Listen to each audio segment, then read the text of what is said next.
Salut les gars, bienvenue sur ma chaîne. Comme vous pouvez l'imaginer, ce n'est pas un tutoriel de pâtisserie, mais je vais vous présenter la meilleure méthode pour photographier un gâteau. Je reçois beaucoup de compliments sur les photos de mes gâteaux, surtout sur Instagram, donc tout d'abord merci. Mais deuxièmement, elles ne sont vraiment pas difficiles à réaliser. Vous avez juste besoin de connaître les facteurs clés. Premièrement, l'éclairage naturel est absolument indispensable. Je me souviens pendant les mois d'hiver, quand il commençait à faire sombre très tôt et que je finissais un gâteau, et il était 4 heures, et le client venait le chercher à 19 heures, c'était trop tard. Je ne pouvais pas obtenir une bonne photo, alors maintenant je planifie mes gâteaux afin de pouvoir prendre une photo à la lumière naturelle. Le deuxième point est d'avoir une surface et un arrière-plan agréables et propres. Maintenant, pour ce tutoriel, je vais en fait me déplacer derrière moi dans cette zone de la cuisine juste pour vous montrer comment je mettrai en place une photographie. Mais je pense que cela fait vraiment une différence parce que vous ne voulez pas une photo chargée lorsque le focus est sur le gâteau. Troisième, un appareil photo de qualité. Quand je mentionne appareil photo, ça pourrait être votre téléphone. Si vous avez un téléphone de bonne qualité, alors les appareils photo qui y sont assez bons, donc c'est absolument bien de l'utiliser. Enfin, vous avez besoin d'un réflecteur. Maintenant, je l'ai listé dans ma boutique Amazon, le lien est ci-dessous. Ils ne sont pas chers, mais cela fait une différence car cela reflète la lumière. Et cela ressemble à quelque chose comme ça. Maintenant, il est compact, donc vous n'avez pas besoin de trouver de l'espace pour ce grand cercle dans votre maison. Mais il reflète la lumière et il minimise simplement les ombres, surtout si vos fenêtres, comme les miennes, sont d'un côté de la pièce. Ce côté du gâteau est plus sombre, mais un réflecteur réfléchit la lumière dessus. Alors je vais vous emmener de ce côté de la cuisine et je ferai une voix off pour ce tutoriel.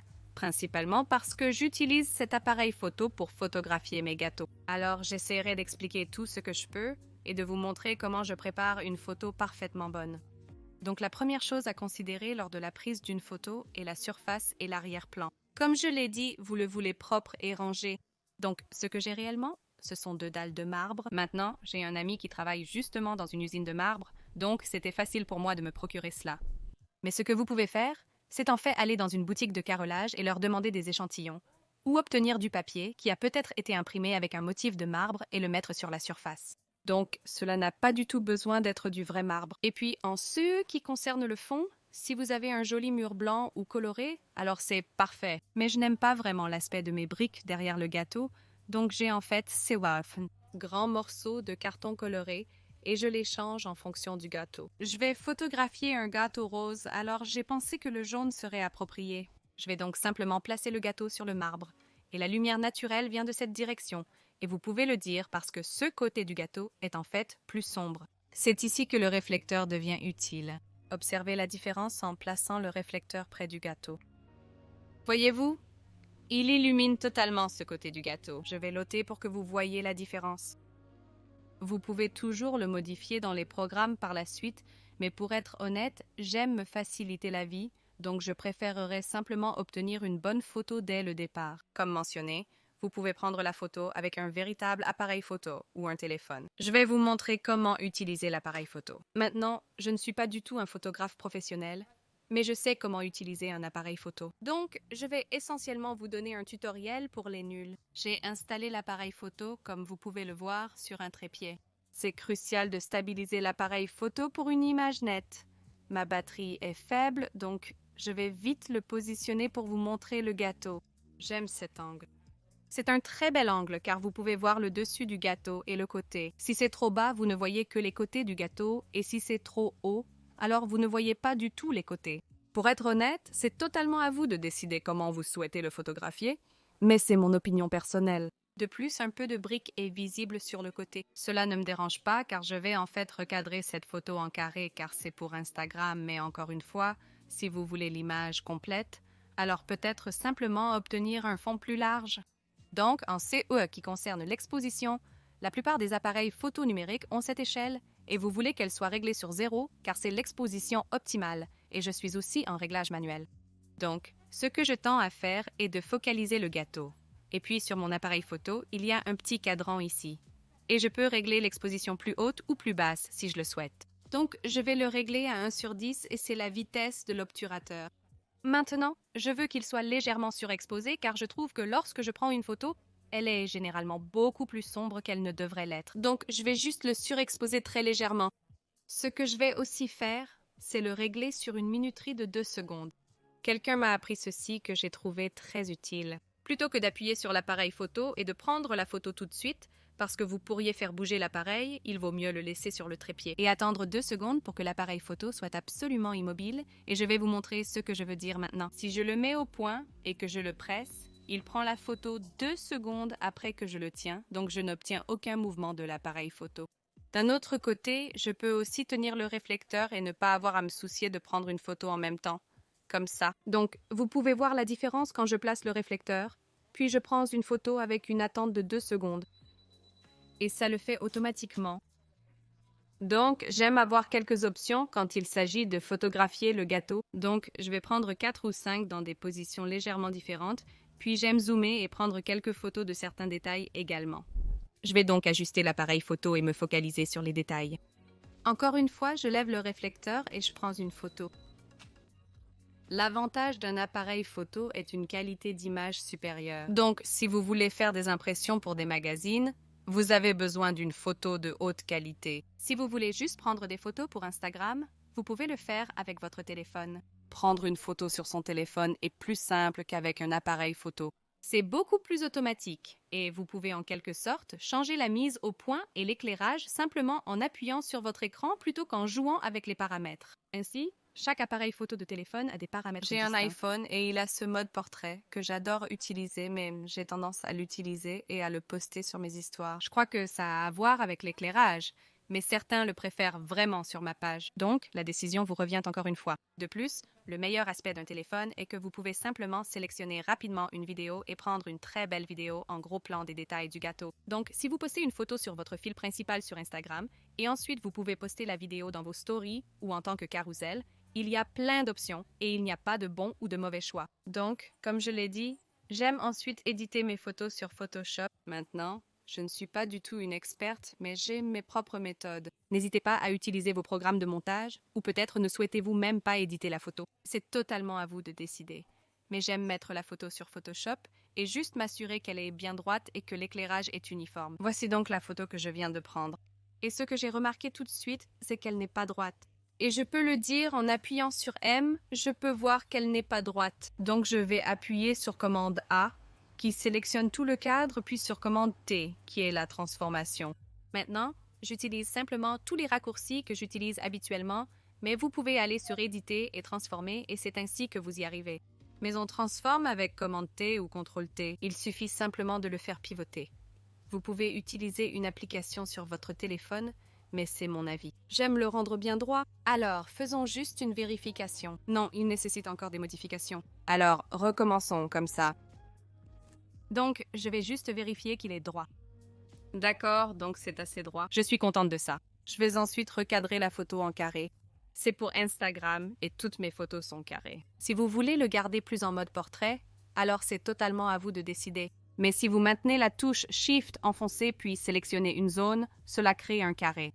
Et j'aime le faire un peu plus grand que la façon dont je voudrais le recadrer. Et vous comprendrez pourquoi dans une minute. Assurez-vous qu'il soit bien uniforme.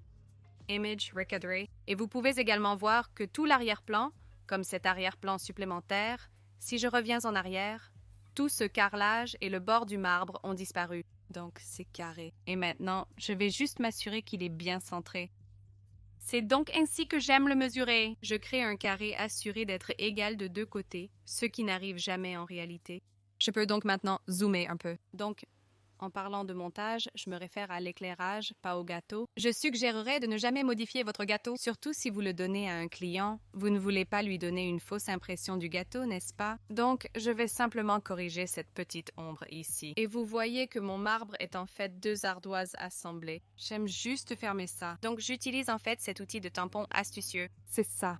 Appuyez simplement sur S. Et c'est la taille du pinceau. Pour être franc, je suis confus. J'ai beaucoup appris sur Photoshop.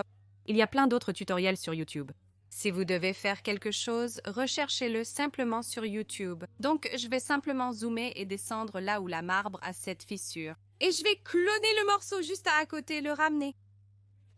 C'est essentiellement une copie de CE qui est à côté. Pouvez-vous voir? Donc, ça n'a pas l'air si bien que ça. Je vais le refaire. Vous pouvez donc utiliser CTRL-Z ou simplement utiliser l'historique pour revenir en arrière. Je pourrais aussi rendre le pinceau encore plus petit et plus dur. Je vais ensuite avancer par petites sections plutôt qu'une grande. et cela pourrait le rendre un peu plus naturel. Alors, si vous êtes un pro de Photoshop, vous vous demandez sûrement « Qu'est-ce que je fais ?» Mais j'ai caché cette ligne et c'est tout ce qui m'importe. Si je retourne, voyez-vous, il y a la ligne et elle a disparu. Donc je retouche mes photos jusqu'à un certain point.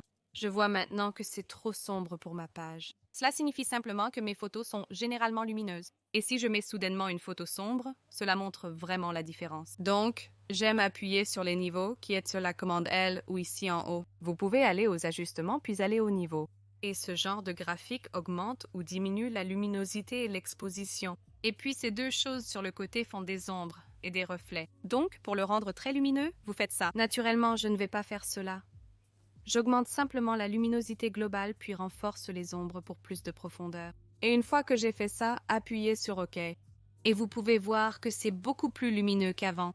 Maintenant, je veux juste me débarrasser de ces ombres ici. Donc, j'utiliserai cet outil d'éclaircissement. Il y a une petite image agréable montrant exactement ce qu'elle fait. C'est une nouvelle fonctionnalité. Donc, je vais appuyer ici et vous pouvez régler la taille du pinceau. Donc, minuscule est comme un petit point, ce que je ne veux pas. En fait, je le veux assez grand. Donc, oui, je veux couvrir toute une zone. Donc, vous pouvez voir que c'est comme un éclairage global de cette zone, alors que je n'aime pas vraiment le dernier. Donc, je vais simplement annuler cela. Si je le rends petit et commence à le faire, alors ça ressemble à une brosse, ce que je ne veux pas. Donc, j'aime garder cela assez grand, disons 2000. Et évidemment, l'éclairage naturel venait d'ici. Donc, ce sera sombre malgré l'usage de mon réflecteur. Je vais juste m'assurer que ce côté de la photo est bien éclairé. En fait, j'adore zoomer à fond et c'est plus facile à voir que d'être plus loin. Je pense que ça a l'air plutôt bien. Maintenant, c'est une autre partie où j'édite mes photos, c'est juste l'arrière-plan. Il est donc très facile pour ce papier de sembler avoir différentes nuances. J'aime donc appliquer une finition lisse de couleurs. Donc, sélectionner la gamme de couleurs est un de mes outils favoris sur Photoshop. Je maintiens Shift et sélectionne tout le jaune. Donc en fait, si je baisse complètement cela et que je n'en sélectionne qu'un, vous pouvez voir à quel point il en sélectionne peu parce qu'il y a tellement de nuances de jaune ici. Mais si vous augmentez cette floue, il en sélectionne plus. Mais évidemment, c'est trop. Je veux juste sélectionner l'arrière-plan. Donc je vais un peu, disons, à environ 50, puis appuyer sur Shift jusqu'à ce que tout ce jaune soit sélectionné. Appuyez sur OK. Mais je ne veux pas que ces zones soient également sélectionnées, donc je vais utiliser Alt. Et cela a essentiellement désélectionné cette zone. Et vous pourriez aussi le faire ici. Donc, il a juste sélectionné ce jaune. Je vais créer une nouvelle couche, puis je vais appuyer sur Éditer et Remplir. Je vais remplir cette zone et vous pouvez choisir une couleur. Vous pouvez choisir le rose. Je vais juste vous montrer son effet. Ça le teint en rose, mais comme il n'était pas rose au départ, tout cela a une teinte de jaune. Donc, j'aime le garder de la même couleur qu'il était. Je vais simplement revenir et le remplir en jaune. Donc, Éditer, Remplir, Colorer. Et ensuite, je vais utiliser, je pense que cela s'appelle un outil pipette et sélectionner la nuance de jaune. Ici, ça semble terne, donc je vais choisir celui-ci. Qui est juste un petit peu plus lumineux, mais c'est un peu trop lumineux. Donc, je vais réduire l'opacité à environ 38.